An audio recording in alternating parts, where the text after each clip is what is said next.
Waterford in John Condon's childhood would have been a bustling city of about 20,000 people. There were impressive civic buildings, huge religious institutions. The river, of course, dominated the city, as it always had done. That's why the city is there. Ships would have been sailing up and down the river, bringing in products that Ireland didn't produce, industrial goods particularly, and taking away dairy products, bacon from the bacon factories, live cattle for exports, passengers, many emigrants, of course, going out of the city.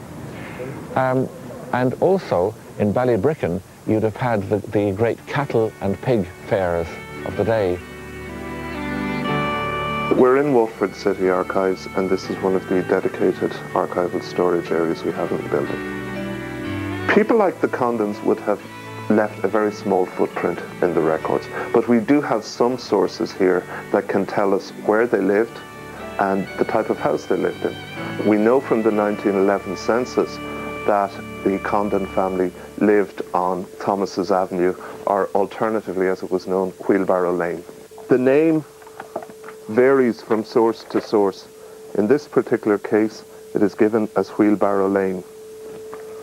And if we look over here, we can see the second house in Wheelbarrow Lane was occupied by John Condon.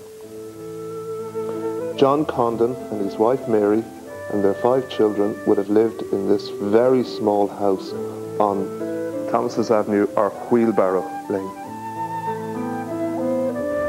If we look at old photographs, we see that on the edge of Ballybricken Green were large, comfortable-looking houses, and these would have belonged to prosperous people.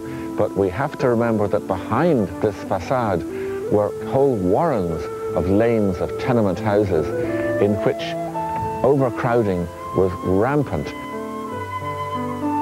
It was here in the Ballybricken area of Waterford City that John Condon was born and raised. Well, today nothing remains of the house in which he was brought up with his 2 brothers and 2 sisters. However, as is the way of